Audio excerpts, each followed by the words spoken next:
ভগবানের যত যত লীলা আছে বাবা সাতটা খণ্ডে শেষ করে দেবে, ভগবানের কোনো লীলা বাকি রাখবে না। এই কথা ভেবে ব্যাসদেব গিয়েছে বাবা স্নান করতে, আর সাগরে নদীর ঘাটে গিয়ে যেই না স্নান করতে নেমেছে, আর হঠাৎ গিয়ে দেখে না বাবা ওই সাগরের পাশে একটা বিশাল বড় বটবৃক্ষ, আর ওই বট গাছের ডালে একটা ছোট চড়ুই পাখি বসে আছে। তা ব্যাসদেব গিয়ে লক্ষ্য করলো বাবা ওই চড়ুই পাখিটা একবার করে ওই বট গাছের ডাল থেকে উড়ে এসে সরুজ নদীর জলে ঝাঁপ দিয়েছে, আর আরেকবার করে ওই জল থেকে উঠে আবার বট গাছের ডালে বসছে। ভালো করে শুনবেন বাবা কথাটা। তা পাখিটা যেই না একবার করে জলে পড়ে আর একবার করে ডালে বসে, তা ব্যাসদেব স্নান করতে করতে ভাবলো আরে পাখিটা হলো কি, মনে হচ্ছে শরীরে কোনো জ্বালা যন্ত্রণা ব্যাধি হয়েছে, আর জ্বালা যন্ত্রণা যদি না হবে পাখিটা একবার করে জলে পড়ে কেন, আর পাখিটা একবার করে ওই ডালে গিয়ে উড়ে বসে কেন। একবার পাখিটাকে প্রশ্ন করে দেখি পাখিটার কি হয়েছে। তো ব্যাসদেব গিয়ে পাখিটার কাছে করজোড় করে বলছে, চড়ুই অচড়ুই, অনেকক্ষণ ধরে আমি লক্ষ্য করছি তুই একবার করে ওই জলে পড়ছিস আর একবার করে ডালে গিয়ে বসছিস, তা আরে তোর কি শরীরে কোনো জ্বালা যন্ত্রণা ব্যাধি হচ্ছে আমায় বল।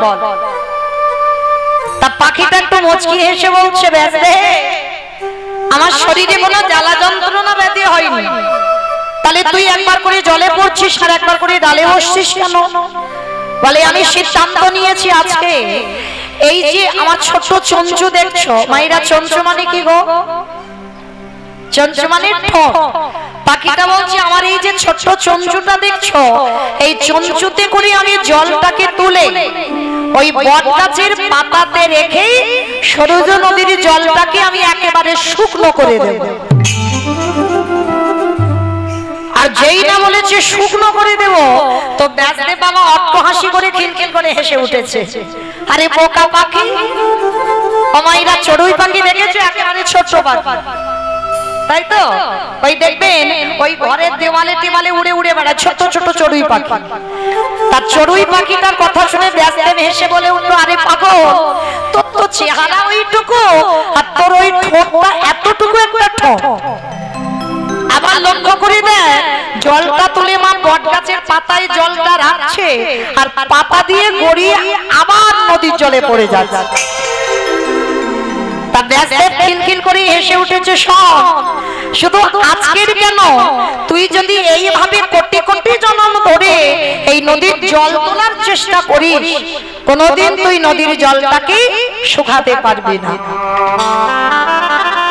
কথাটা শুনে ব্যাসদেবের কথা শ্রবণ করে চড়ুই পাখিটা বলছে, বাবা বাবা বাবা, আমি একটা পাখি বলে তুমি আমাকে তাচ্ছিল্য মনে করছো, কিন্তু ব্যাসদেব আমি একটা পাখি হয়ে এই নদীর জল শুকাতে পারবো না। কিন্তু ভালো করে ভেবে দেখো, তুমি এই নদীর ঘাটে আসবার আগে তুমি তো মনে মনে ভেবে এলে ভগবানের অনন্ত কোটি নাম সাতটি খণ্ডে সমাপ্ত করব। তাহলে তুমি যদি মনে করতে পারো ভগবানের লীলা তুমি শেষ করে দেবে, তাহলে আমি একটা পাখি হয়ে কেন ভাববো না যে আমার চঞ্চুতে করে জল তুলে নদীটাকে একেবারে শুকনো করে দেব। ব্যাসদেব কথাটা শুনে বাবা সঙ্গে সঙ্গে চমকে উঠেছে, সত্যি তো ও পাখি হয়ে যদি বাবা একটা নদীর জল শুকাতে পারেনি, এটা আমার অবিশ্বাস্য। তাহলে আমি একটা সাধারণ মানুষ হয়ে আমার ভগবানের অনন্ত কোটি নাম, মানে পাপ ফেললেই ভগবান একটা লীলা সৃষ্টি করবে, সেই ভগবানের লীলা আমি ব্যাসদেব সাতটি খণ্ডে সমাপ্ত করব কি করে? চৈতন্য হলো ব্যাসদেবে। তবে বাবা পাখিটা তো পাখি নয়, পাখিটা ছিল দেবর্ষি নারদ। ব্যাসদেবের গুরুদেব নারদ মুনি পাখি রূপ ধারণ করে ব্যাসদেবকে চৈতন্য দিল, ব্যাসদেব যার ইচ্ছাতে জগতে চলে, যে মনে করলে পৃথিবীটাকে এক সেকেন্ডে লয় প্রলয় করতে পারে, সেই ভগবানের অনন্ত কোটি নাম চতুর্মুখী ব্রহ্মা চারটে বদনে শেষ করতে পারলো না, আর ব্যস্তে তুমি আমার শিষ্য হয়ে তুমি ভাবলে কি করে 7টি খণ্ডে সমাপ্ত করে দেব? তাহলে বাবা ঠাকুর আপনারা বলেন যে লীলা ব্যাসদেব সমাপ্ত করতে পারলো না, যে লীলা চতুর্মুখী ব্রহ্মা পারলেন না, আর আমাদের মতো বাবা সামান্য কলির হতো জি, তা আমার কলির কন্যা, এই কলির কন্যা সন্তান হয়ে ভগবানের লীলা বলবার মতো ক্ষমতা বা যোগ্যতা কোনোটাই আমার নাই। তাহলে আপনারা প্রশ্ন করবেন মৌমিতা, যদি প্রশ্নই হয় তোমার অধিকার যদি নাই, ক্ষমতা যদি নাই, তাহলে দাঁড়িয়েছো কেন? এটা তোমার এক জন্মের সাধনা হয়, হয়তো আমরা জানি না, আমরা বুঝি না। এই যে সাধুগুরু বৈষ্ণবদের চরণ আসতে হয়, আপনাদের মতো গুরুজনদের চরণে দাঁড়ানো, এটা আমার এক জন্মের সাধনা নয়, কোটি কোটি জন্ম সাধ্য সাধনা হলে তবে বাবা এমন ভক্ত চরণ পাওয়া যায়, এমন ভক্ত পরিবারে জন্মগ্রহণ করা যায়, এমন হরি কথা কৃষ্ণ কথা জিহ্বায় বলা যায়, এমন সাধুগুরু বৈষ্ণবের চরণ ধুলা পাওয়া যায়। নিতাই গৌর হরি বল, হরি বল, হরি বল। বহু জন্মের সুকৃতি থাকতে হবে বাবা, তবেই কিন্তু কৃপা লাভ করা যাবে। আর সুকৃতি যদি না থাকে কৃপা হবে না। এই সুকৃতির কথা বলতে গিয়ে বাবা মনে পড়ে গেল, আচ্ছা একটা কথা মা আপনাদের প্রশ্ন করি, বলেন তো সংসার সুখের হয় পুরুষের গুণে? সংসার সুখের হয় পুরুষের গুণে। বাবা শুনেছেন কোনদিন পুরুষের গুণে? এটা তো খনার বচন। আর এই খনার বচনে কি বলছে? সংসার সুখের হয় রমণীর গুণে, পুরুষের গুণে কিন্তু বলছে না। একটা পরিবার কৃষ্ণ ভক্তের পরিবার হবে, যেটা পুরুষ না যত ভালো পারবে, একটা নারী কিন্তু বাবা তাড়াতাড়ি পারবে। যদি বলো কেন, এটা আমার কথা নয়, বিধান দিয়ে গেছে বাবা। একটা কথা বলবো, একটু মন প্রাণ দিয়ে শুনবেন মা, কেমন? আর শোনার পরে আপনারা অনুভব করতে পারবেন যে একটা নারী সংসারে কি না করতে পারে। এই নারী কিন্তু দুর্বল নয় বাবা।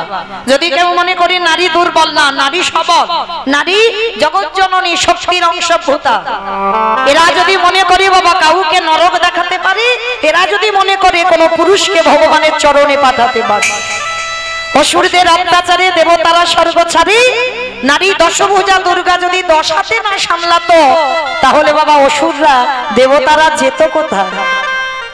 তাহলে সেই অসুরদের নিধন করবার জন্য আমার দেবতাদের সৃষ্টি করতে হয়েছিল বাবা একটা নারী। তাহলে এই নারীর কথা প্রথমে বলছি কেন? কারণ বাবা পরিবারটাকে কৃষ্ণ ভক্তের পরিবার তো নারীরাই করবে। যদি বলো কেন, আমার কথাগুলো শ্রবণ করবেন না একটু মন দিয়ে, কেমন? আর এই কথাটা শুনে প্রত্যেকের চৈতন্য হবেই হবে। এক নারী ছিল মা, ছোট্টবেলা থেকে ভক্ত পরিবারে জন্ম নিয়েছিল। ছোট্টবেলা থেকে এসে ভক্ত পরিবার, বাবা মা প্রসাদ বুঝি। আর জন্মের আগে থেকে মাতৃ, একটু বাড়াও তো ভাই, এটা মনিটরটা একটু বাড়াও। জন্মের আগে থেকে মানে মাতৃজঠরে থাকাকালীন তখন থেকে প্রসাদ সেবা করে। আর মনে রাখতে হবে বাবা, যে সন্তান জন্ম থেকেই বাবা প্রসাদ, এই প্রসাদের কিন্তু একটা গুণ আছে বাবা, যে মানে মানে, যে না মানে সেটা তার ব্যক্তিগত ব্যাপার, কিন্তু প্রসাদের একটা গুণ থাকবেই বাবা। দেখবেন যে বাড়িতে প্রসাদ হয় তার বাড়ির ধারে কাছে গিয়ে দেখবেন বাবা সে সুবাসটা একটু আলাদা। আর যে বাড়িতে মাছ মাংস খাওয়া হয় দেখবেন সে বাড়ির ধারে কাছে গেলে তার সুবাস একটা আলাদা। তা এই ছোট্ট মেয়েটা, যার নাম ছিল বাবা, আদর করে মা দিয়েছিল শক্তুবাই। এই মেয়েটার নাম ছিল শক্তু, আদর করে বাবা মা শক্তু শক্তু বলে ডাকতো। তা মেয়েটা ছোটবেলা থেকে বাবা একেবারে ধর্মপরায়ণ, কারণ যেহেতু মাতৃজঠর থেকে বাবা তৈরি হয়ে এসেছে, আর জন্মাবার পর থেকে বাবা মা হাতে ধরে শিখিয়েছে কি করে কৃষ্ণ ভজন করতে হয়, কি করে সাধুগুরু বৈষ্ণব সেবা করতে হয়, কি করে গুরুজনদের সম্মান করতে হয়। কারণ মনে রাখতে হবে বাবা, মানুষের মতো দেখতে হলে তো তাকে মানুষ বলবে না, বলবে কি? দেখবেন পশু পাখির সন্তান তারা কিন্তু জন্ম নিয়ে বাবা পশুত্ব অর্জন করে আসে, কিন্তু কোন মানুষের সন্তান জন্ম নেওয়ার সঙ্গে সঙ্গে কিন্তু মনুষ্যত্ব অর্জন করে না। সবাই দেখতে মানুষের মতো হলে মানুষ নয়, শুধু দুটো হাত দুটো পা মানুষের মতো চেহারা না, মানুষ হয়ে আগে মানুষের সম্মান করতে হবে। মানুষের সঙ্গে কিভাবে কথা বললে বাবা যে তার অন্তরে ব্যথা লাগবে না, সেইগুলো আগে শিখতে হবে। এগুলোকে বলছে মনুষ্যত্ব, এগুলো জানতে হবে। তো আজকে এই সত্যবাই ছোটবেলা থেকে ভক্ত, কিন্তু এমন দুর্ভাগ্য বাবা মা মেয়েটার বিয়ে দিয়েছিল এমন একটা পরিবারে, বুঝতে পারিনি বাবা পরিবারটা এমন একটা পরিবার ছিল, পরিবারটার কেউ কৃষ্ণ ভক্ত নয়। মানে খাওয়া দাওয়া তো অন্যরকম হবে যারা কৃষ্ণ ভক্ত নয়, যারা কৃষ্ণ বিশ্বাস করে না। মাছ মাংস সর্বদাই ঘরে থাকে, কোনোদিন নিরামিষ আহার হয় না বাড়িতে। আর মেয়েটা জন্ম থেকে বাবা প্রসাদ সেবা করে গেছে, কিছুতেই বাবা মেয়েটা ওই শ্বশুর ঘরে গিয়ে অনেক কষ্ট হচ্ছে, কিন্তু কোনোদিন বাপের বাড়িতে জানায়নি, কোনোদিন শাশুড়ির কাছেও কোনো আদেশও জানায়নি, স্বামীকেও সেবা করে, সবাইকে ভক্তি করে। কিন্তু বাবা শত্রুর শাশুড়ি এমন ছিল, সে তো শাশুড়ি নয় বাবা, শাশুড়িয়ে দেবে। আর মনে রাখতে হবে বাবা, শাশুড়ি মা হবে না, আর বৌমা কন্যা হবে না, এটা হতে পারে না। তবে হয় না বলা ভুল, মা হয়, কোন কোন পরিবারে হয়, যদি ঠিক ঠিক বাবা মানিয়ে নেওয়ার ক্ষমতাটা থাকে। তা এই সত্য মেয়েটা এমন একটা নারী ছিল, জন্ম সত্যি বাবা ভক্ত সঙ্গ করে করে বাবা মা যে ঘরে বিয়ে দিল ভক্ত পরিবার নয়, কিন্তু ছোটবেলা থেকে যে ভক্ত পরিবারে মানুষ মানিয়ে নিতে শিখেছে। কিন্তু এমনই আদেশ দেওয়া ছিল কোনদিন বাড়ি থেকে সত্যকে কোথাও যাওয়া যাবে না, মানে এমন টাইটে রেখেছিল বাবা। কোথাও ভাগবত হলে, কোথাও কীর্তন হলে, এই যে আপনারা ছুটে চলে এসেছেন, এই অনুমতি ওই সত্য শাশুড়িরা দিত না, কোথাও যাবার অধিকার ছিল না। স্বামী যদি নিয়ে যায় তো যাবে, আর স্বামী তো ভক্ত নয় বাবা, হরিবাসরে যাবে না, ভাগবত আসরে যাবে না, কোনোদিন কোথাও যাবে না, মানে ভক্ত সঙ্গ করবে না। আর এর জন্য বাবা প্রতিদিন ওই সত্যবাই বসে বসে কাঁদে, কাউকে কিছু বলতে পারে না। দয়াময় সংসারে যদি আমায় দিলে, এমন আমার একটা পরিবারে দিলে যারা তোমায় ভালোবাসে না, কিন্তু তুমি তো জানো আমি ছোটবেলা থেকে তোমার চরণ ছাড়া আমি তো আর কিছু জানি না, বলো না দয়াময়। তবে আমাকে যে ঘরে দিয়েছো তুমি শক্তি দাও, আমি যেন মানিয়ে নিতে পারি। রাতের অন্ধকারে লোকালয়ে কাঁদতে পারি না, শাশুড়ি মারধর করবে। আর এমন শাশুড়ি কাজ দিয়েছে মা, সকাল থেকে রাত্রিতে ঘুমাতে যাওয়া পর্যন্ত কাজ আর ফুরায় না।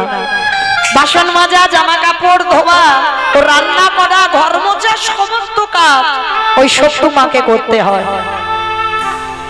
একদিন সত্যমা বাসন মাজছে, আর বাসন মাজতে মাজতে হঠাৎ বাবা কয়েকজন বৈষ্ণবের দল তারা ওই রাস্তা দিয়ে খোল করতাল নিয়ে হরিনাম করতে করতে যাচ্ছে, আর বলে বলে যাচ্ছে, শোনো শোনো শোনো, এই গ্রামে আমাদের এক সপ্তাহ ভাগবত পাঠ হবে, যদি কেউ আমাদের ভাগবতে যোগ দিতে চাও তো সবাই আসতে পারো।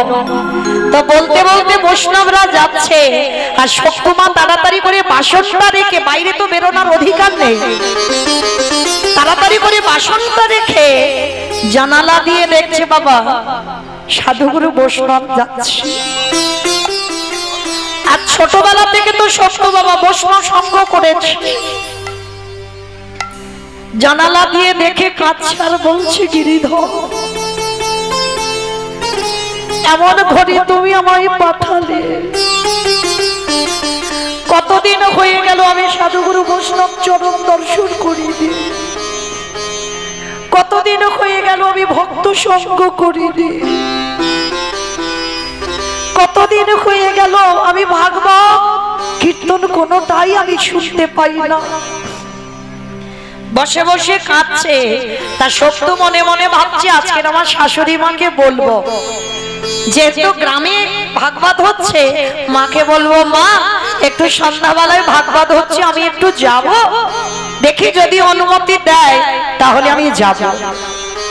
তাড়াতাড়ি করে সত্যমা কি করেছে বাবা, সমস্ত কাজকর্ম আগে সেরে নিয়েছে। আর সমস্ত কাজকর্ম, বাসন মাজা, ওই জামা কাপড় ধোয়া, মর্দাবা মোছা সবকিছু করে নিয়েছে, রান্নাও সন্ধে সন্ধে করে নিয়েছে। করে নিয়ে শাশুড়ি মার কাছে গিয়ে করজোর করে বলছে মা একটা কথা বলবো। কি কথা? ওই যে বললাম ও তো শাশুড়ি নয়, শাশুড়িয়ে দেয়। যেই না সত্যমা হাত জোড়ো করে বলছে, শাশুড়ি বলছে কি কথা? মা বলছিলাম কি ওই পাশের গ্রামেতে একটা ভাগবত হচ্ছে। ও মামা আমি সকাল থেকে সব কাজ সেরে রেখেছি, ও মা আমার একটু অনুমতি দাও না, আজকের আমি একটু ভাগবত শুনতে যাব। শাশুড়ি মা রেগে গিয়ে বলেন অপদার্থ, তোর এত বড় শ্রদ্ধা আমার ঘরের বউ হয়ে, আর ওই ভাগবত আসরে সবার মাঝখানে গিয়ে তুই বসবি? দাঁড়া, এক্ষুনি আমার ছেলে আসুক, ছেলে আসলে ছেলের কাছে নালিশ জানাবো। ছেলে এসে গেছে, ছেলের কানে যেই না লাগিয়েছে ওইখানে দাঁড় করিয়ে বাবা সত্যমাকে দুজন মিলে, স্বামী আর শাশুড়ি দুজন মিলে মারছে। একটা দিন বাবা মাকে জানাইনি যে তার এত জ্বালা, এত যন্ত্রণা। কারণ বাবা কষ্ট হলে, দুঃখ হলে জানাতে যদি হয় একজনের কাছে জানাও, যেটা হলো বাবা আমার পরমাত্মা রূপী ভগবান। না হলে আমাদের দশা মহাভারতে দ্রৌপদীর মতো হবে। দ্রৌপদী বিবস্ত্রণ করতে পারতো কি? পারতো না। তো প্রথমেই যদি সখা কৃষ্ণকে ডাকতো তাহলে কোনোদিন একটা নারীকে কুরু সভার মাঝে অসম্মানিত হতে হতো না। কিন্তু ওই যে বাবা ডাকতে দেরি হলো, ওটাই আমাদের হয়ে যায় বাবা। কারোর জীবনে দুঃখ কষ্ট হবে তো বাবা সবার কাছে আগে বলে দিলাম, কিন্তু যাকে আগে জানালে কাজ হবে তার চরণে জানাতে আমরা ভুলে যাই। কিন্তু সত্যমা এমনই একজন ছিল, যত আঘাত, ব্যথা, বেদনা, মারধর করত তো সবটাই তার গিরিধরের কাছে জানাতো। তাই এত মারা মেরেছে। ভাগবত আসরে তো যেতে দেওয়া দূরের কথা, শাশুড়ি স্বামী দুজন মিলে মারধর করলো। সত্যমার কিছু বললো না। রাত্রিবেলা আর খাইনি বাবা। ওদিকে ভাগবত পাঠ শুরু হয়ে গেছে, আওয়াজ আসছে মায়ের কানে। ঘরের কোণে বসে বসে কাঁদে আর বলে গিরিধর আমি তো তোমায় ভালোবেসেছি, আমি শাশুড়ি মার কাছে গেলাম, আমার অনুমতি দিল না। বলো না দয়াময়, আমি তো অন্য কিছু চাইনি, আমি একটু তোমার গুণ কীর্তন শুনতে চেয়েছি, তার জন্য আমার এত বাধা, তার জন্য তুমি আমার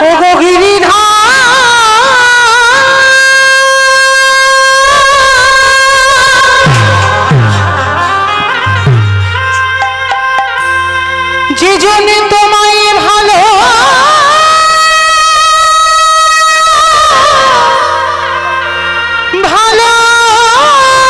ভালোবাসে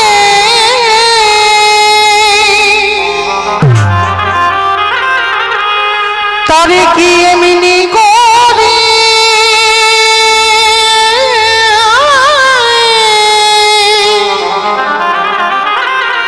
কাঁদিতে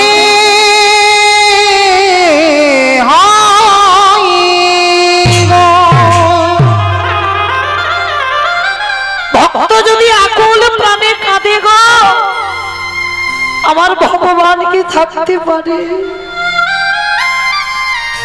ভগবান বললেন সাধিতে সাধিতে যদি কৃষ্ণ কৃপা করে হে জন্মে না হয় জন্ম জন্মান্তরে। ভগবান বললেন কর্ম করে যা ফলের আশা করিস না। আর ভগবান তো এক জায়গায় দুর্বল হয়ে যায় বাবা, ভক্তের চোখের জল। যেই না শক্তিমা বসে বসে কাঁদছে আর আমার গিরিধর থাকতে পারে? আমার গিরিধর শাশুড়ি মার রূপটা ধারণ করেছে, আর শাশুড়ি মার রূপটা ধারণ করে ওই গিরিধরে এসে দাদা এসে শক্তি মায়ের পেছনে দাঁড়িয়ে বললেন, বৌমা ঝুঁকি উঠেছে। কে কে আমায় এমন করে বৌমা বলে ডাকলো? পিছনে তাকিয়ে দেখে না শাশুড়ি মা। তাড়াতাড়ি করে শক্তি মা চোখের জলটা মুছে নিয়েছে, যদি আবার সকালবেলার মতো মাধে তাড়াতাড়ি করে চোখে সব সময় তো ভয়ে ভয়ে থাকে। শাশুড়ি মা এসে বলছে, মা, মাথায় হাত দিয়ে বলছে, কি রে সকালবেলা মেরেছি বলে ব্যথা লেগেছে? ওটা শাশুড়ি নয়, আমার ভগবান শাশুড়ি মার রূপ ধরে এসেছে, ব্যথা লেগেছে। যা, ওদিকে ভাগবত শুরু হয়ে গেছে তো, আমি ছেলে এলে সামনে নেব, যা কান্নাকাটি করিস না, চলে যা। আর শোন, দেরি করিস না। শক্তি মা তো অবাক হয়ে তাকিয়ে আছে শাশুড়ির মুখের দিকে, যে মা আমাকে একটু ভালোবাসে না, যে মামা এত কাঁদায় এত মারধর করে সারাদিন শুধু কাজ করায়, সেই মার কি হলো হঠাৎ? কারণ হঠাৎ এসে বলছে আমি ভাগবত শুনতে যাব, এটা কি করে সম্ভব?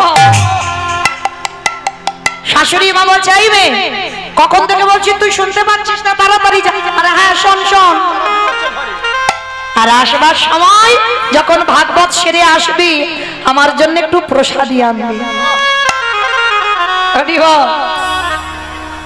এই কথা যেই না বলল শক্তি ভাই আমার,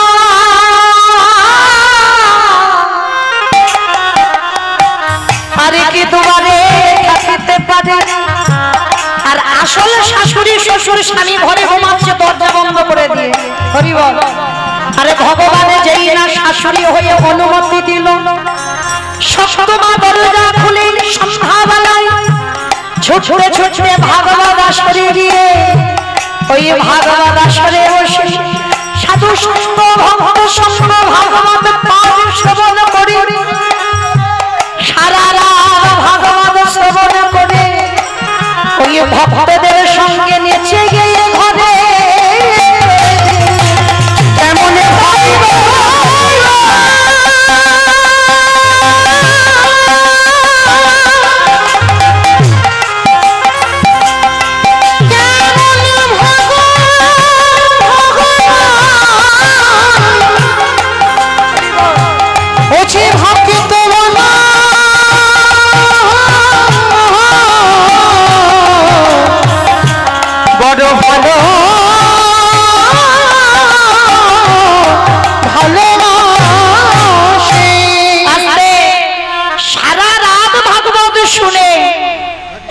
সকালবেলা শক্তি মা বাড়িতে ফিরছে, আর এদিকে তো জানাজানি হয়ে গেছে বৌমা ঘরে নেই।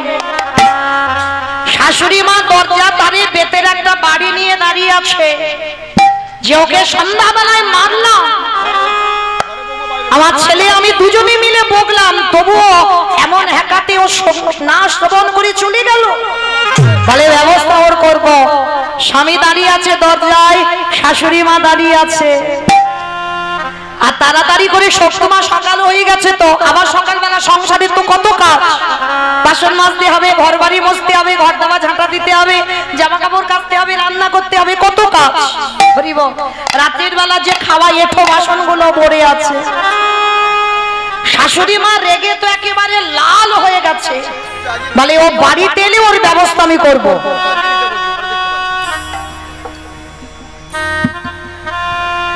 আর যেই না বলেছে বাড়িতে আসুক, আর এদিকে শক্তি মা বাড়িতে ঢুকছে, আর ও তো জানি না বাবা এ যে কি গন্ডগোল হয়েছে।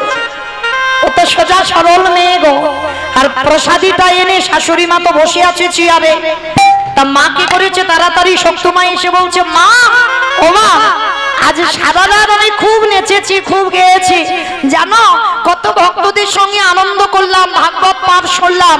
ও মামা তুমি বলেছিলে প্রসাদী আনবি, নাও তোমার জন্য আমি প্রসাদী এনেছি। শাশুড়ি মা তো রেগে মাথা জ্বলছে আগুনের মতো।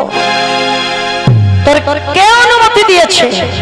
তোকে সকালবেলা আমি মানলাম বকলাম, তবু তুই আমার আদেশ ছাড়া তুই ঘরে পা বের করেছিস। মা এটা আপনি কি বলছেন? আমি রাত্রিবেলা কাঁদছিলাম, আপনি গেলেন, আমাকে বললেন তাড়াতাড়ি যা, ভাগবত শুরু হয়ে গেছে। আপনি বললেন প্রসাদ আনতে, আর আপনি বলছেন আপনি আদেশ দেননি। না, অসম্ভব। আমি ঘরেতে ঘুমাচ্ছিলাম আর তুই চলে গেছিস আমার আদেশ না নিয়ে। না মা, বিশ্বাস করো তোমার আদেশ ছাড়া আমি কোনোদিন কোথাও যাইনি, আজকেরও তোমার আদেশ ছাড়া আমি কোথাও পা তুলিনি। তবে রে, তার মানে তুই বলতে চাচ্ছিস আমি মিথ্যাবাদী? বেতের বাড়িটা ছিল আবার সকালবেলা শত্রুমাকে বেত্রা ঘাট, দূর হয়ে যা, বেরিয়ে যা, গিরিধার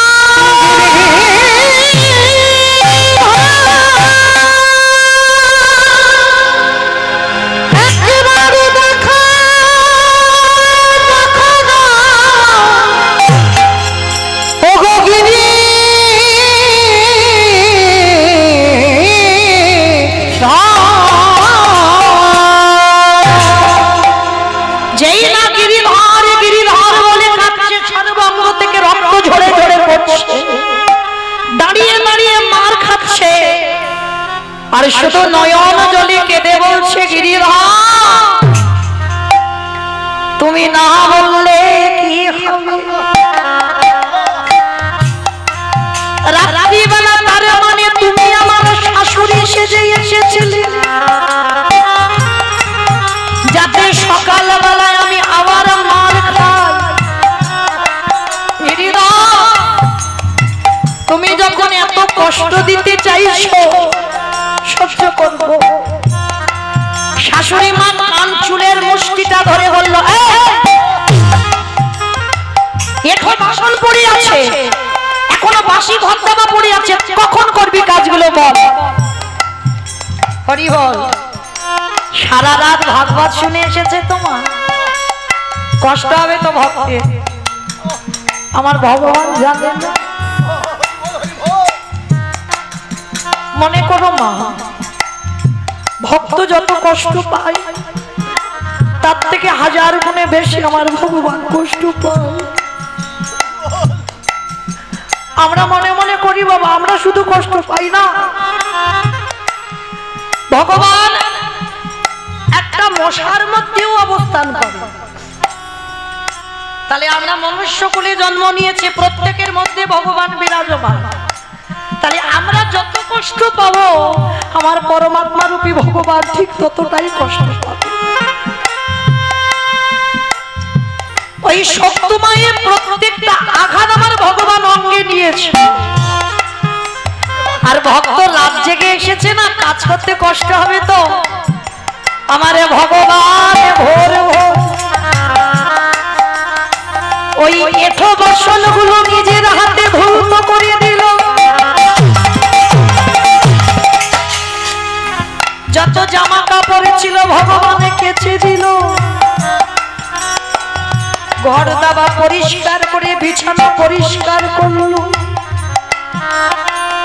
সেই জামা কাপড় শুকনো করে নিজে ভাঁজ করে রেখে দিল। ভক্তের জন্য ভগবান সকাল থেকে সারা দিনের যত কাজ আমার ভগবান নিজেরা কাটে করলো।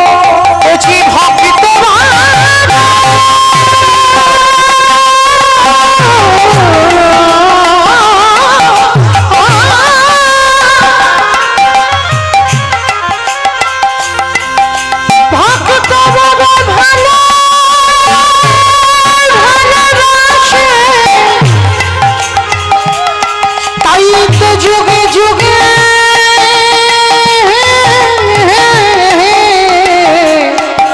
বুঝি ভক্তের কাছে ছুটে আসে। চুলের মুষ্টিটা ধরে শাশুড়ি মা যেখানে এঠো বাসনগুলো ছিল নিয়ে গেল, আর গিয়ে দেখলো মাসে বাসন সব ধোয়া মোছা চমকে উঠলো শাশুড়ি মা। যেখানে বাবা বিছানা অপরিষ্কার হয়েছিল, বিছানা গুছানো, জামা কাপড় কেচে সব ভাঁজ করে দেওয়া, অবাক হয়ে গেল শাশুড়ি মা। শক্ত মায়ের আর কিছু জানতে বাকি রইল না, শুধু কেঁদে কেঁদে একটাই কথা জানালো, গিরিধর তুমি যদি মনে করো আমার সংসারটাকে তো তুমি বদলে দিতে পারো, তুমি যদি মনে করো তাহলে তো তুমি আমার পরিবারটাকে কৃষ্ণ ভক্তের পরিবার করতে পারো। এরা ঘোর নাস্তিক, এরা তো তোমায় ভালোবাসে না। তাহলে সেই যখন তুমি আমাকে কৃপা করবার জন্য এই বাড়িতে এলে, তাহলে আমার শাশুড়ি আমার স্বামীকে একবার কৃপা করো না ঠাকুর। আর তোমার কাছে আমার কিছু চাওয়ার রে, আমি যতদিন বাঁচবো এই পরিবারে থেকে আমি যেন তোমার ভজন করতে পারি। এইবার ভগবান বাবা সব নয়নে তো দেখা যায় না ভগবান। দন্তসভা সব মানে সর্বস্ব, তালবেসভা সব মানে মরা। এখানে যারা আমরা আছি বসে বাবা, এ তো মরে আছি, মরা চোখে কি দেখা যাবে? দেখতে তো তখন পাবে। গুরুচরণ আশ্রয় করে কুলকুণ্ডলী জাগরিত করো, তোমার আজ্ঞা চোখটা খুলতে হবে। আর আজ্ঞা চোখ খুললে দেখতে পাবে যা আছে বিশ্ব ব্রহ্মাণ্ডে তাই আছে তোমার দেহ ভাণ্ডে। যে একবারে নিজেকে চিনতে পেরে যায় তাকে নবদ্বীপ, বৃন্দাবন, হরিদ্বার, দক্ষিণ ভারত, কুম্ভ মেলা কোথাও যেতে হবে না, সে ঘরে বসে রাধা গোবিন্দ যুগলে দেখতে পেয়ে যাবে। তাই তোমার এত প্রেম এত ভক্তি ছিল, আর যেই না কাঁদলো কিন্তু মা, শাশুড়ি বলো স্বামীর বলো, সে ভক্তি নেই। কিন্তু কার জন্য দেখা দিতে হবে? শক্তি মায়ের জন্য। কারণ যদি ও শাশুড়িকে দর্শন না দিই, স্বামীকে দর্শন যদি না দিই, সারা জীবন আমার ভক্তকে কষ্ট পেতে হবে। এইবার শক্তি মা যেই না কাঁদলো, আমার গিরিধরে আর কে থাকতে পারে? ওই শক্তি মার চোখের জল সইতে না পেরে আমার আমার গিরিধর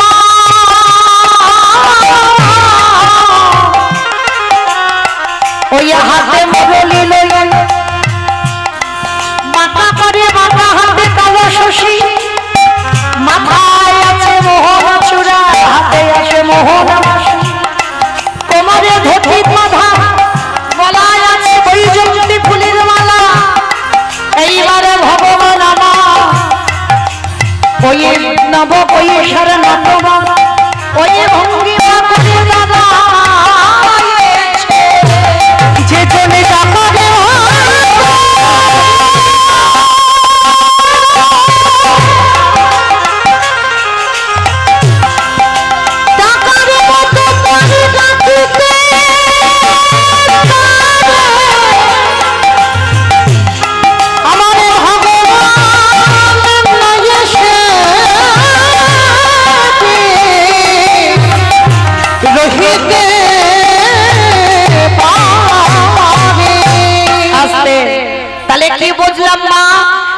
নারী যদি মনে করে তার গোটা পরিবারটাকে, যত তারা নাস্তিক হোক না কেন, একটা নারী পারে তার পরিবারটাকে কৃষ্ণ ভক্তের পরিবার করতে। তাহলে এমন আকুল প্রাণে ডাকলো, আমার গিরিধরকে ধরায় নামতে হলো। আমরা জানি কিন্তু মা সবাই, কিন্তু জেনে বাবা না জানার ভান করি, তাই না? ভগবান যে কি বস্তু সেটা আমার পরম বৈষ্ণব বাবা ভোলানা আর জগৎ জননী মা দুর্গাও বুঝতে পারেনি। ভগবানটা যে কি বস্তু চিনতে পারেনি, যার জন্য বাবা এই কলিযুগে যার ডাকে আমার কৃষ্ণ গৌর হয়ে এলো, তার একটা নাম ছিল অদ্বৈত আচার্য গোসাই। শুধু একটা নাম নয় বাবা, এই অদ্বৈত আচার্যের বহু নাম। অদ্বৈত আচার্যের আরো একটা নাম ছিল সীতানাথ, আরো একটা নাম ছিল মহাপ্রভুর খুব প্রিয় নাম। মহাপ্রভু যে নামটা বলে ডাকতো অদ্বৈত আচার্য গোসাইকে, যে নামটা হচ্ছে বাবা নাড়া বলে ডাকতো। এই নারা কেন বলতো জানো? উনি তো 12 বছর তুলসী ভাসিয়ে আমার বৈকুণ্ঠপতি ভগবানের সেই আসনটা নাড়িয়ে দিয়েছে। জগতে লাখো লাখো ভক্ত আছে, কোটি কোটি ভক্ত আছে, কারোর ডাকে আসনটা নড়েনি। এই অদ্বৈত আচার্যের ডাকে আসনটা নড়ে গেল, যার জন্য কলিযুগে ভগবান এসে অদ্বৈত আচার্যকে আদর করে নারা বলে ডাকত। আর জন্ম নেওয়ার পরে নাম হয়েছিল কমলাক্ষ, দীক্ষা নেওয়ার পরে নাম হলো অদ্বৈত। আর মহাপ্রভুর দেওয়া নাম সীতানাথ। এই সীতানাথ কেন নাম দিয়েছিল জানো মা? যেদিন আমার রামচন্দ্র 14 বছর বনবাস, আর 14 বছর যখন বনবাসী হলো, এই যে আমাদের আজকের এই যে চতুর্দশী বাবা, এর আগে যে একাদশীটা হয়ে গেল বিজয়া একাদশী, শুধু যে আমরা মনুষ্য কুলে জন্ম নিয়ে মা আমরা একাদশীর উপবাস করেছি না, আমার রঘুপতি রামচন্দ্রও করেছিল একাদশীর উপবাস। এই যে একাদশীটা চলে গেল বিজয়া একাদশী, ওই একাদশীটা রঘুপতি রামচন্দ্র করেছিল। কেন? 14 বছর বনবাসে থাকাকালীন যখন বাবা রাবণ রাজা সীতা আমাকে হরণ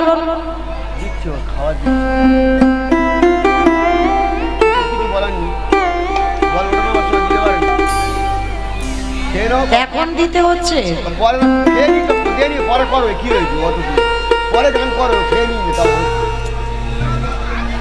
একটু আগে দিতে হয়, ঠিক যে সময় কথাটা বলবো দাদা সেই সময়। এভাবে হয় না, ও দেন আমরা এখানে বসি, হয় না, এরকম করে হয় না, একেবারে ছন্ন বিচ্ছন্ন হয়ে যাবে। শান্ত হলো অসুখটা। সবে তো আমি কথা বলা শুরু করলাম, একটু পরে দেন, একটু রাখেন। জল ওটা না ভাই, বলে দেবো না প্রশ্ন, বলো ভাই। যারা প্রসাদ পাবে ঠিক পাবে, একটু একটু সময় করে। আর যদি দিতেন একটু আগে দিলে ভালো হতো। হ্যাঁ, যারা নিতাই গৌর প্রেমানন্দে হরি বল হরি বল হরি বল।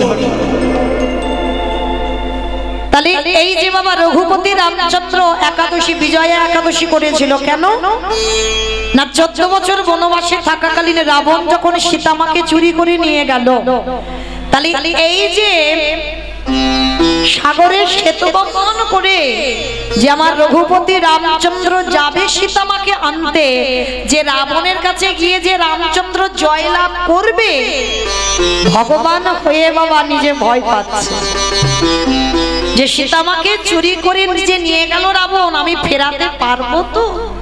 রামচন্দ্রের মনে ভয়।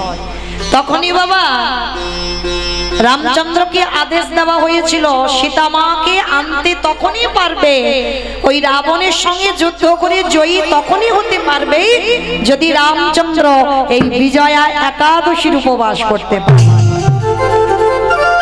আর একাদশীটা এমনি এমনি করেনি বাবা। কি হয়েছে?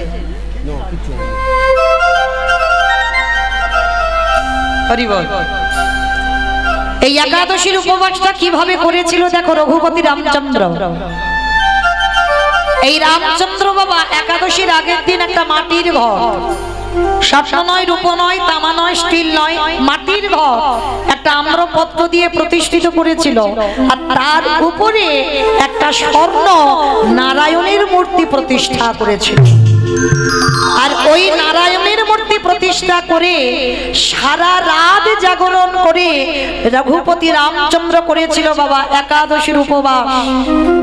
কেন? শুধু সীতামাকে উদ্ধার করবে বলে লঙ্কাতে গিয়ে যাকে রাবণের সঙ্গে যুদ্ধ করে রামচন্দ্র জয়ী হতে পারে, তার জন্য ভগবানকে একাদশী করতে হলো। শুধু একাদশীর উপবাস করলো না, সারা রাত্র জাগরণ করে নারায়ণের আরাধনা করলো, নারায়ণের উপাসনা করলো। পরের দিন ওই ঘট গঙ্গায় ভাসিয়ে আর ওই যে স্বর্ণ মূর্তিটা তৈরি করেছিল নারায়ণের মূর্তি, ওই মূর্তিটা একজন ব্রাহ্মণকে দান করতে হয়েছে। ব্রাহ্মণকে দান করতে হলো। তারপরেই তো হনুমান ভল্লুকের দল এরা সাগরে একটা করে পাথর ফেলছে, পাথর ভাসছে।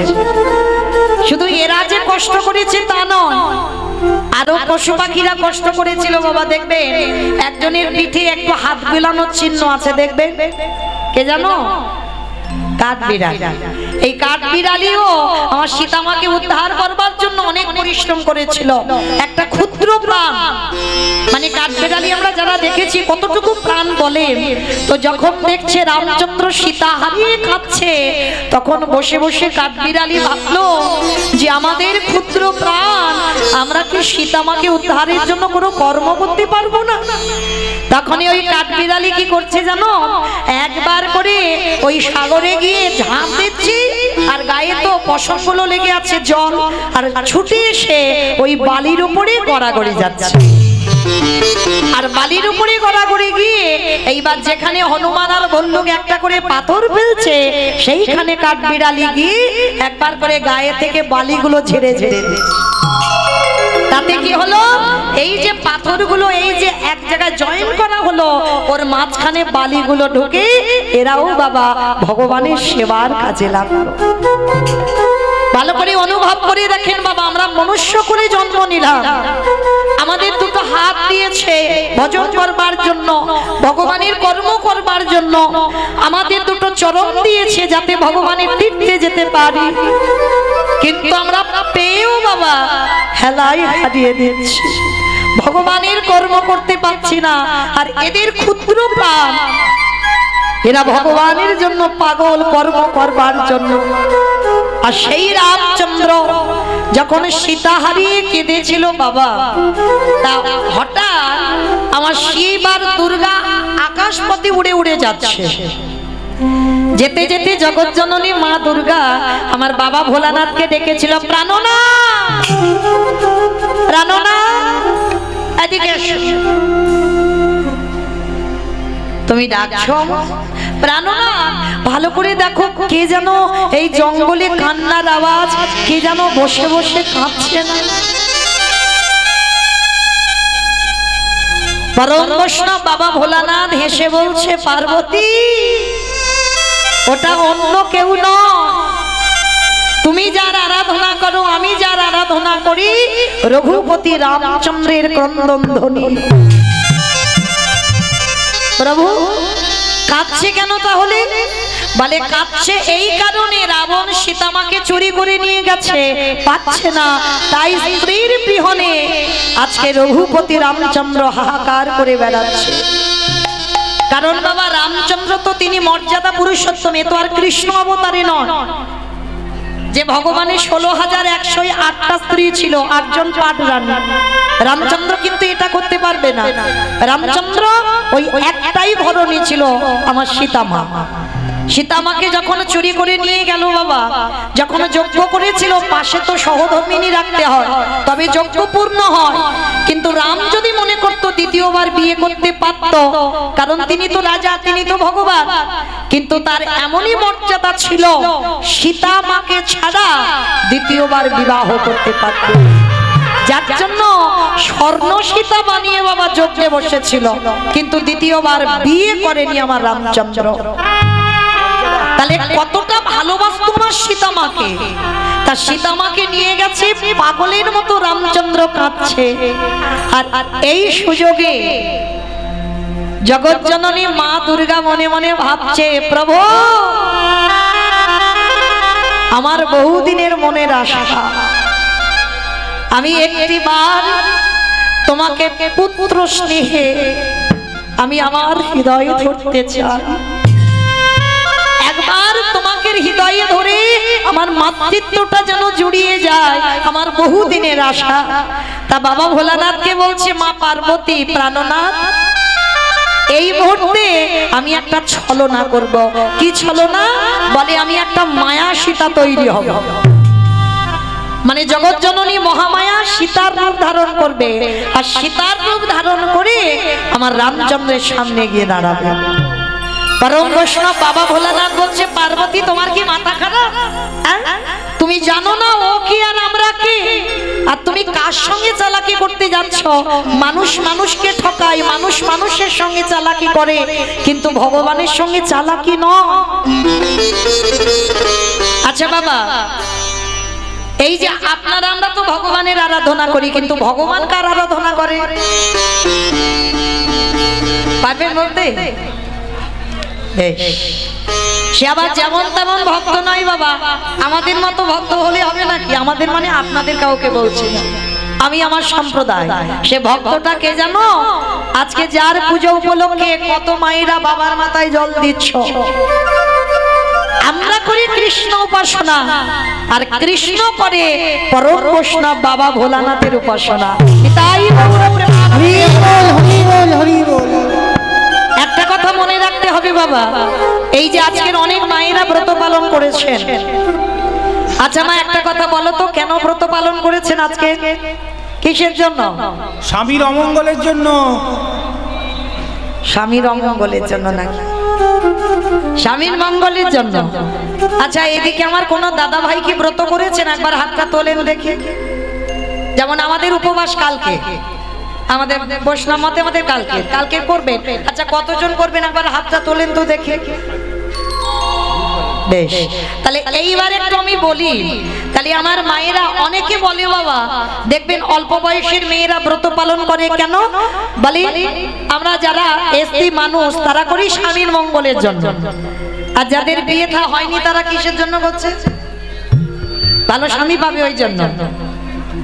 তাহলে এইবার আমার এই যে বাবা ঠাকুর দাদা ভাইরা যারা উপবাস করব আমরা কালকে, তাহলে আমরা আমার দাদা ভাইরা কিসের জন্য করবে?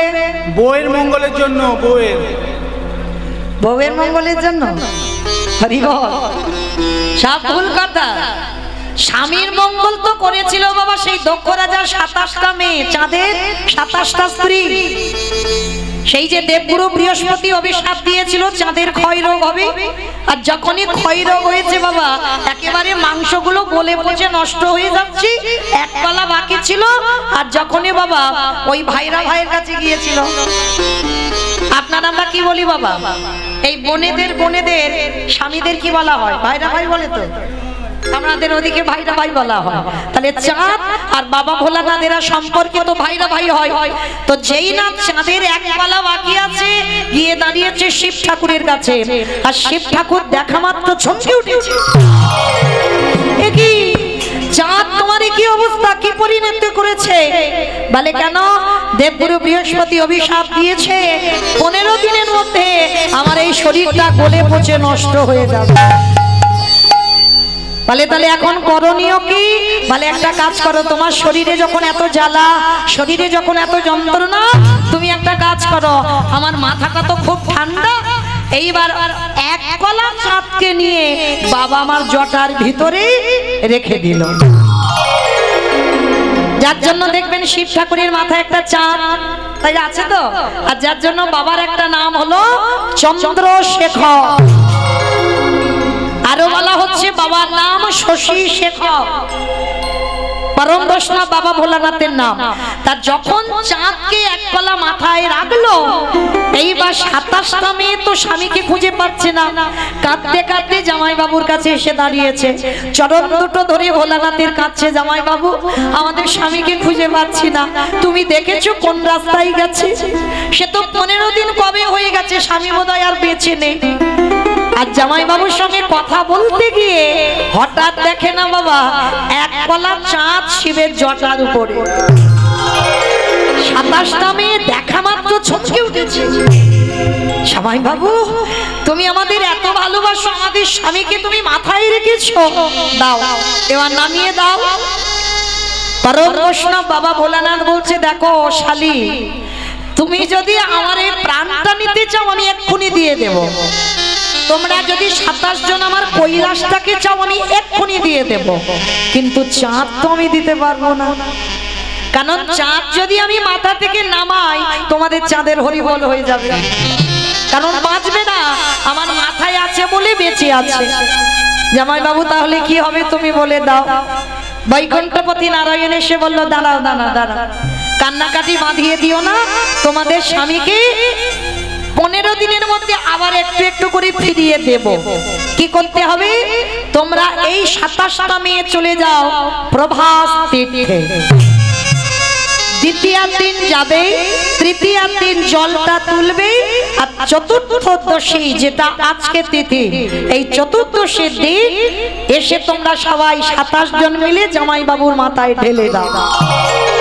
আর যখন তোমরা জামাই বাবুর মাথায় ঢেলে দেবে দেখবে চাঁদ 1 কলা 2 কলা 3 কলা হতে হতে 15 দিনের মধ্যে পরিপূর্ণ হবে। কিন্তু চাঁদকে শিব নামাতে পারবে না, কারণ চাঁদকে যদি নামায় তাহলে চাঁদ আর বাঁচবে না। তাহলে মায়েরা কি বুঝলাম? 27টা চাঁদের বউ স্বামীর প্রাণ ফেরাবার জন্য আজকে তিথি, আজকের উপবাস করে বাবার মাথায় জল ঢেলেছিল। কিন্তু মায়েরা আমাদের স্বামীদের কি ওই ক্ষয় রোগ হয়েছে নাকি? হয়নি তো। তাহলে কি জন্য করেছি এইটা তো জানতে হবে। আমরা হিন্দু ধর্মের মানুষ, আমরা সনাতন ধর্মের মানুষ, শুধু কয়েকজন নয়, প্রত্যেকের কর্তব্য এই শিব চতুর্দশী ব্রত উপবাস করা। কেন? একটা কথা বলে যাই বাবা, সরাসরি ভগবানের কৃপা অত সোজা নয়। কারণ আমরা সেই সৌভাগ্য অর্জন করিনি যে আমরা সরাসরি ভগবানের কৃপা পেয়ে যাব। ভগবানের কৃপা পেতে গেলে ভগবান বারবার বলছে, আমি সবথেকে যাকে ভালোবাসি আগে তার চরণ আশ্রয় করো।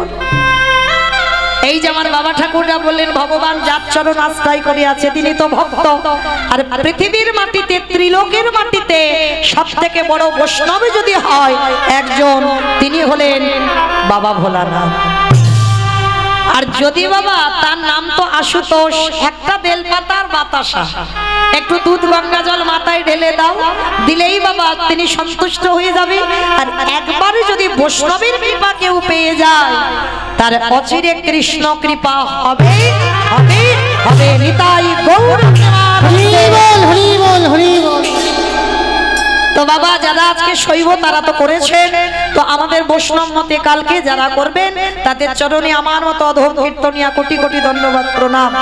কারণ কৃষ্ণ কৃপা পেতে গেলে আমাদের পরম বৈষ্ণবের চরণ আশ্রয় করতে হবে, আর ওই চরণ ভজলেই পেয়ে যাব গোবিন্দ চরণ।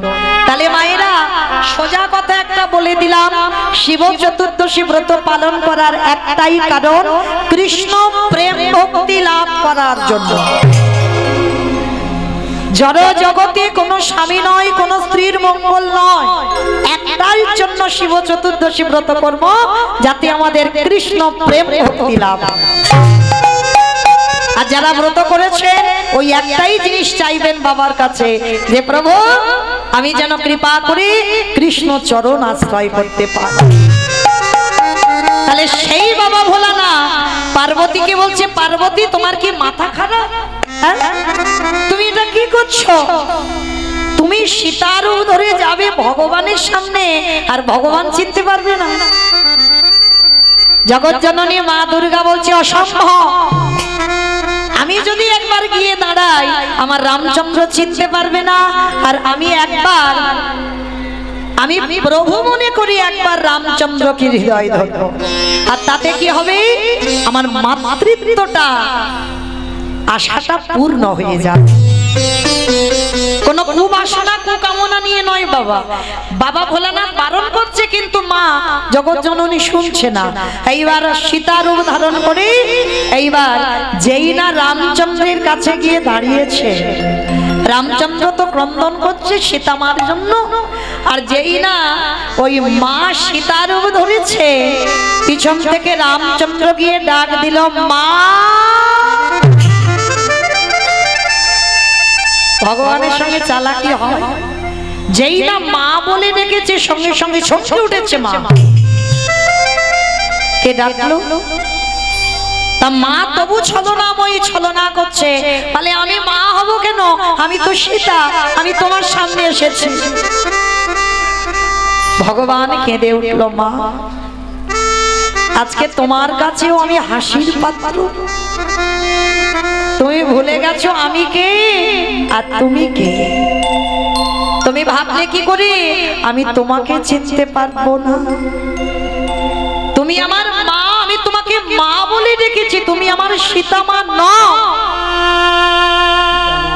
এইবার যেই না মা বুঝতে পেরেছে নিজ রূপটা ধারণ করেছে, মা তুমি এই রূপটা ধরলে কেন? হে দয়াময়,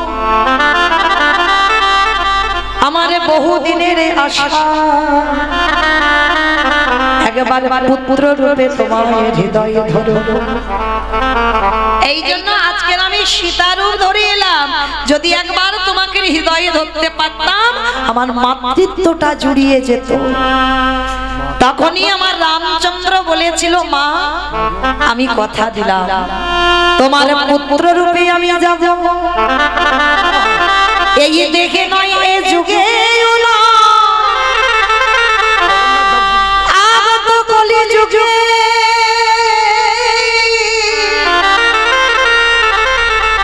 ওই ভোলানাথ হবে সীতা।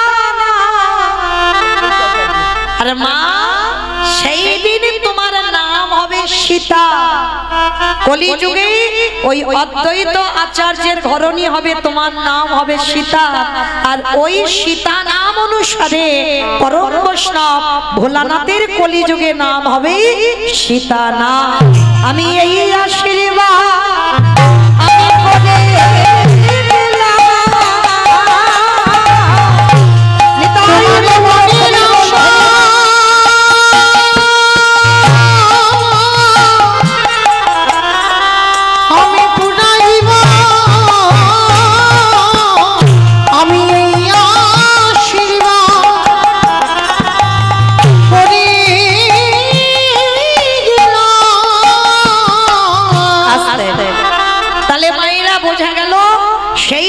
ভোলানাথ হলো কলিযুগে অদ্বৈত আচার্য বা সীতা নাম। আর জগৎ জননী মা দুর্গা হলো সীতা দেবী। কারণ সীতারূপ ধরেছিল বলে কলিযুগে মার আশাটা পূর্ণ করে দিল। তাহলে সেই অদ্বৈত আচার্য 12 বছর তুলসী ভাসিয়েছিল বাবা কৃষ্ণকে কলিযুগে ডাকবার জন্য। কিন্তু কৃষ্ণ যে আসবে, কিন্তু কত নম্বর গর্ভে আসবে বাবা সচিমার এইটা তো জানে না। যার জন্য পরপর সচিমার কোলে বাবা প্রথম 8টা কন্যা সন্তান হয়েছিল। আর যখনই 8টা কন্যা সন্তান হলো, কোনোটা 1 দিনের বাচ্চা, কোনোটা 5 দিনের, কোনোটা 10 দিনের, একটা একটা করে প্রণাম করে আর সচিমার কোলে বসে মারা যায়। নবম গর্ভে বিশ্বরূপ এলো, তাকেও প্রণাম করলো। 16 বছর বয়সে মাকে কাঁদিয়ে চলে গেল। এইবার 10ম গর্ভে নিমাই। আমাইরা এই জায়গাটা এবার একটু আস্বাদন করবেন। নিমাই যখন এলো না, সচিমার মনে ভয়, ওই অদ্বৈত যদি একবার আমার নিমাইকে প্রণাম করে আমার নিমাইও থাকবে না। এই ভয়ে ভয়ে সব সময় থাকে, কিছুতে অদ্বৈতকে দেখতে দেয় না। কিন্তু বাবা তা বললে তো হবে না, দেখতে তো দিতেই হবে। কারণ নিমাই মনে মনে বলছে, মা এই গোটা জগতের মঙ্গলের জন্য আমাকে তো যেতেই হবে সন্ন্যাসী হয়ে। শুধুমাত্র আমার একার মঙ্গল নয়, সমাজের মঙ্গলের জন্য আমি সন্ন্যাস নেব। তা এইবার আড়ালে নিমাইকে রেখে, শুধু আড়ালে নয় মা, সচিমা যখন ঘুমাতো না, ওই নিমাইয়ের কোমরে আঁচলটা বেঁধে ঘুমায়, যাতে নিমাই চলে না যায়। আমাইরা আমাদের ছেলে মেয়েরা মাঝে মাঝে দুষ্টুমি করে না, মারা যদি একলা সংসার হয় ওই দরজায় জানালায় ছেলেকে দড়ি দিয়ে বেঁধে মা সারাদিন কাজ করে। আর নিমাই ছোটবেলায় এত দুষ্ট ছিল, মা যখন ঘুমাতো নিমাই চলে যাবে, ওই জন্য মা দড়িটা বেঁধে সচিমা ঘুমাতো। আজকে নিমাই মনে মনে চিন্তা করছে, মা আজকে তোমায় যেতেই হবে, আজকে তোমাকে ছেড়ে আমায় যেতেই হবে। এইবার মা ঘুমিয়ে আছে, একেবারে অচৈতন্য, অঘরে ঘুমাচ্ছে। আর ঠিক সেই সময় কি করেছে জানো, ওই অদ্বৈত আচার্য সুরধনী গঙ্গার তীরে বসে আছে, আর আমার নিমাই মার কোলের কাছ থেকে গুটি গুটি করে উঠে একেবারে ছুটতে ছুটতে সুরধনী গঙ্গায় গেল। তখন আমার নিমাইয়ের বয়স ছিল বাবা মাত্র 5 বছর। আর 5 বছরের নিমাই সুরধনী গঙ্গার তীরে গিয়ে বাবা হরি নামের খেলা খেলছে। আর অদ্বৈত আচার্য দূর থেকে মনে মনে চিন্তা করছে, এই তো প্রভু, এবার আমি দেখব তোমাকে কে আটকে রাখতে পারে, তোমাকে কে ধরে রাখতে পারে। আজকের আমি যখন তোমায় একলা পেয়েছি, আমি তোমাকে প্রণাম করব করব করব। আর নিমাই যখন হরিনাম করছে, আর পরম বৈষ্ণব অদ্বৈত আচার্য পিছন থেকে গিয়ে একেবারে নিমাইয়ের চরণে মাথাটা দিয়ে ষষ্ঠাঙ্গে প্রণাম, চিৎকার করে বলে উঠল, নিমাই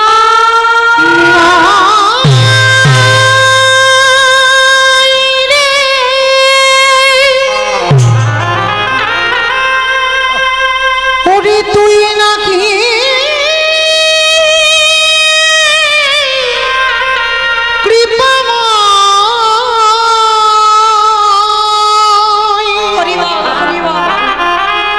একেবারে কৃপা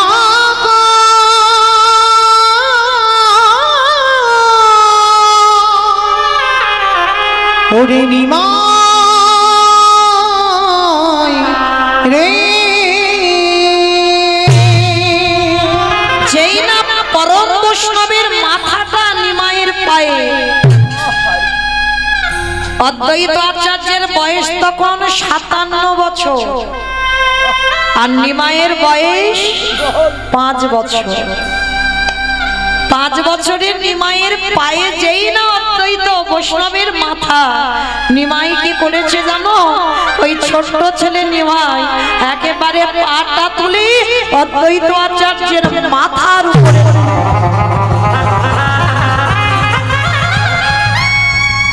আর জানতে বাকি থাকে বাবাকে ভগবান। 8টা মেয়েকে প্রণাম করলো, মার কোলে বসে মরে গেল। বড় ছেলেটাকে প্রণাম করলো, 16 বছর বয়সে চলে গেল।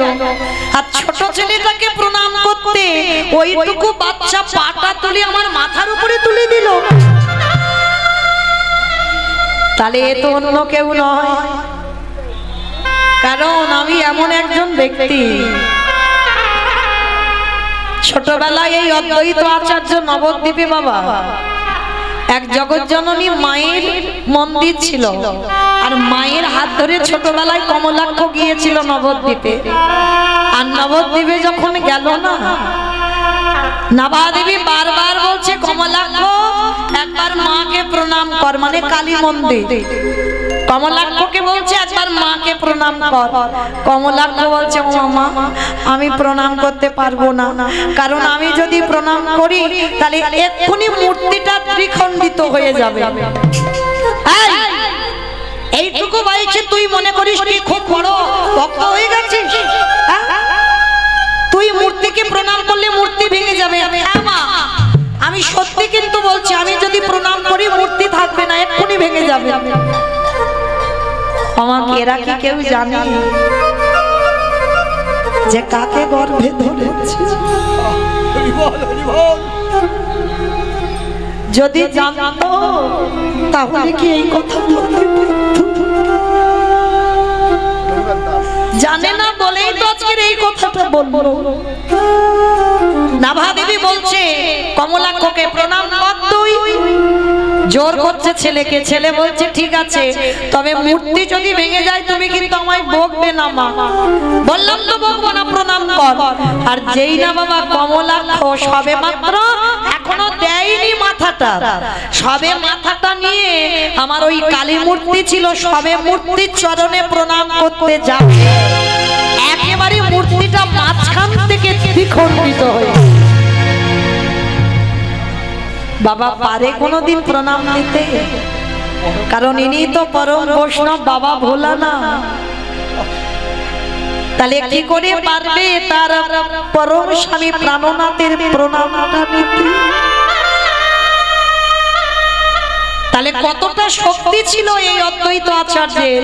পাথরের মূর্তি ভেঙে গেল, আর এই অদ্বৈতের প্রণামে সচিমার কোলে 8টা মেয়ে মরে গেল, বড় ছেলে চলে গেল। ছোট ছেলে নিমাইকে প্রণাম করলো, নিমাই পাটা অদ্বৈত আচার্যের মাথায় তুলে দিল। তাহলে বলো তো বাবা, জানতে বাকি থাকিয়ে কি চরণটা জড়িয়ে ধরেছে আর ছাড়ছে না।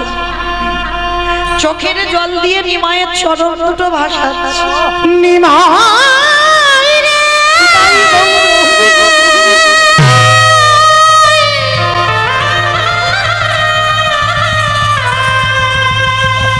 ওরে করুণা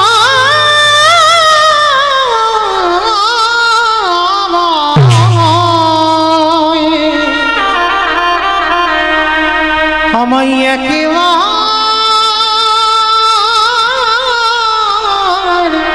করুণা কর রে।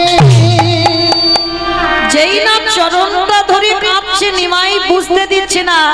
আরে অদ্বৈত পা ছাড়ো, পা ছাড়ো। কিছুতে ছাড়ছে না। প্রভু আমি জানি তুমি কে। আরে বাবা আমি কে, তুমি এমন করছো কেন? পা ছেড়ে দাও, পা ছেড়ে। কিছুতেই পা ছাড়ছে না। আরে কি ভগবান থাকতে পারে? ভক্ত যদি একেবারে গায়ে মনোবাবাকে কাঁদিতে কাঁদিতে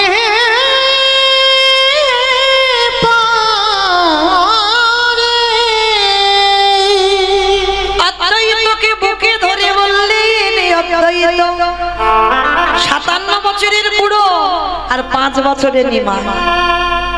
প্রভু আর আমাকে কিছু বলতে হবে না, আমি বুঝতে পেরে গেছি তুমি কে আর আমি কে। সেই যদি এলে এত দেরি করলি কেন?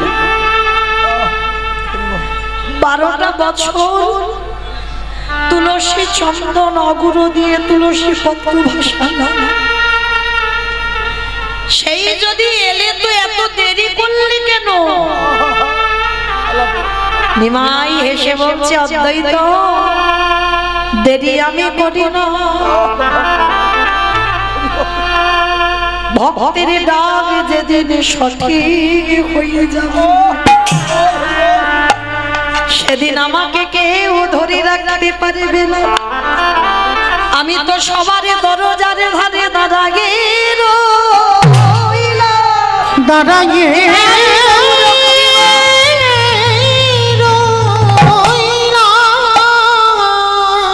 যদি আগে মার নয়ন জলে একবার নয়ন জলে কৃষ্ণ তোমার হলাম বলে, হ্যাঁ কৃষ্ণ তোমার হলাম বলে, যদি একজন ভব দাদার মতো ডাকি আমার ভগবান কি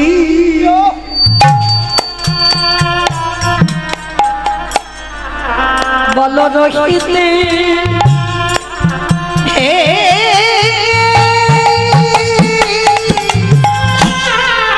রহিতে পারে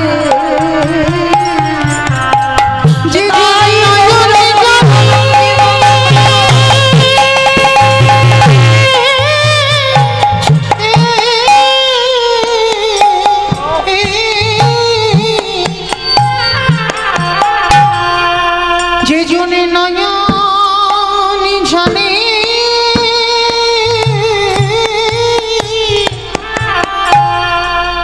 ডাকার মতো ডাকিতে পাহাড়ে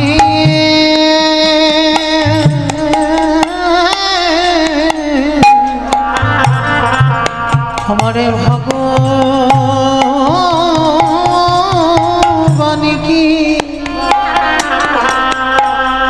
ভগবান কি রহিতে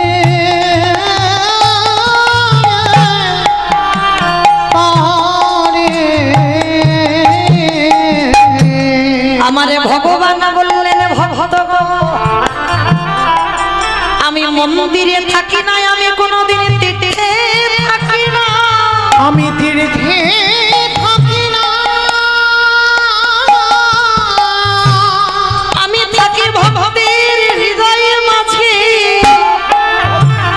যদি একজন ভক্ত কাঁদা প্রাণে কৃষ্ণ বলে কাঁদে, আমি তৎক্ষণাৎ তার হৃদয় মন্দিরে আমি প্রবেশ করি।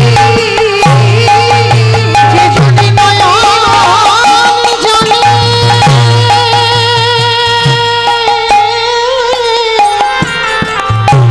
কৃষ্ণ বলে কাঁদিতে পারে, আমি হৃদয়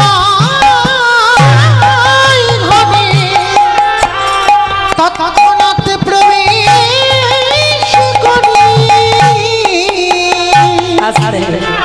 তাহলে আজকে জগতের সংসারে যেই না অদ্বৈত আচার্য কাঁদছে, নিমাই বলছে কেঁদো না। আর বাবা এদিকে ভক্ত ভগবানকে ধরে কাঁদছে। আর সন্তানের মঙ্গল অমঙ্গল প্রথমে কে বুঝতে পারে? মা। মা। ভগবান তো ভক্ত রূপ ধরে এসেছে, ভক্ত ভাব অঙ্গীকার করে এসেছে। এদিকে ভক্ত ভগবানকে ধরে কাঁদছে, ওদিকে সচিমার মনটা কুগাইছে, আর আমার নিমাই থাকবে না। অদ্বৈত প্রণাম করেছে, চোখের জল পড়েছে, বুঝতে পেরে গেছে আর নিমাই থাকবে না। এইবার সচিমা যখন কাঁদছে, সচিমা চোখের জল ভগবানের পাটা ভেসে যাচ্ছে। যখন নিমাইয়ের চরণ ভেসে যাচ্ছে, নিমাই বলছে অদ্বৈত আর কেঁদো না, দাদা ওদিকে আমার মা কাঁদছে, আমি একটু মার কাছে যাই, একটু তুমি দাঁড়াও, আমার মার বড় কষ্ট হচ্ছে, বড় কাঁদছে। ছুটে গেছে নিমাই, মার কোমরটা জড়িয়ে ধরে বলছে ওমা, মা তোমার চোখে জল কেন? মা তুমি কাঁদছো কেন? আচ্ছা বাবা, ডাক্তার যদি বলে দেয় তোমার সন্তানকে তুমি চিকিৎসা করছো কিন্তু বেশি দিন আর থাকবে না তোমার কাছে, যদি মা জানতে পেরে যায় সে মায়ের অবস্থা কেমন হয়? সচিমা তো বুঝতে পেরে গেছে নিমাই আর থাকবে না, কাছে দাঁড়িয়ে দাঁড়িয়ে নিমাই এসে মার গলা জড়িয়ে ধরে বলছে ওমা, মা গো তোমার চোখে জল কেন? তুমি কাঁদছো, তুমি আমায় বলো তুমি কেন কাঁদছো? মা তাড়াতাড়ি করে জলটা মুছে নিয়ে বলছে কই বাবা, আমি কাঁদিনি তো, আমি কাঁদবো কেন? আমি কাঁদিনি মা, জগতে সবাই মিথ্যাবাদী, তুমি আমার মা হয়ে তুমিও মিথ্যা বলছো। কি বাবা, জগতে আমাদের মতো মিথ্যাবাদী আর কেউ আছে? আমরা বললাম কৃষ্ণ ভজন করব, কেউ করছি না বাবা, সারাদিন শুধু বিষয় বৈভবে ডুবে রইলাম, আমার করে গেলাম।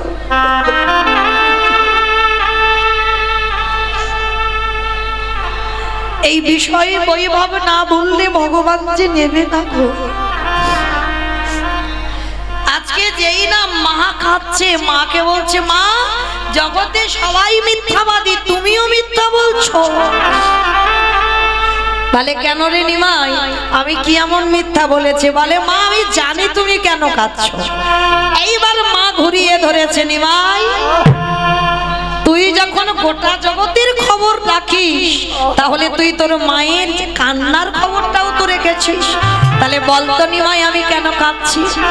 তার নিমাই বলছে মা তুমি যে কেন কাঁদছো আমি বলবো, কিন্তু বললে তুমি সহ্য করতে পারবে তো? কারণ আমি তো জানি তোমার কাঁদার কারণটা কি, আমি বলবো তুমি নিতে পারবে তো? নিমাই তোর 8টা দিদিকে হারিয়েছি, বড় দাদাকে হারিয়েছি, তোর বাবাকে হারিয়ে কেঁদে কেঁদে আমি পাষাণী হয়ে গেছি। আমার আর কোনো দুঃখতে দুঃখ মনে হয় না, কোনো শোকে আমার শোক মনে হয় না, আমার হৃদয়টা পাষাণের থেকে আরো কঠিন হয়ে গেছে। বল বাবা, আজ আমি তোর মুখ থেকে শুনবো আজকে তুই আমি কেন কাঁদছি। তবে শোনো মা, আমার কথাটা শুনবার পর তোমার হৃদয়টা ভেঙে চৌচিরে হয়ে যাবে। তুমি শক্ত করে তোমার হৃদয়টা ধরে রেখো।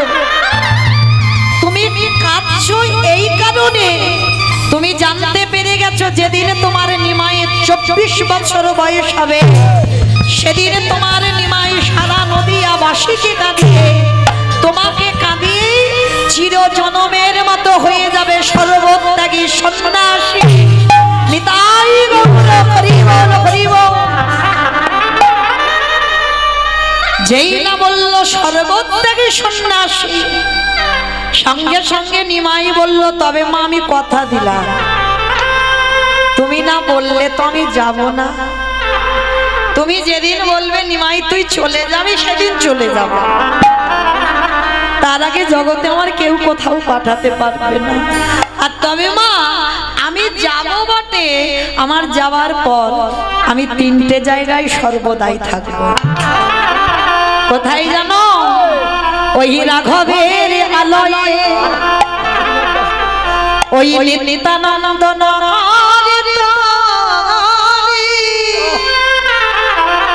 ওই না সচি মায়ের রন্ধনশালে। রান্না করতে গিয়ে যদি একবার কেউ সচি মাকে স্মরণ করতে পারো, তার রান্না স্বাদই আলাদা হয়।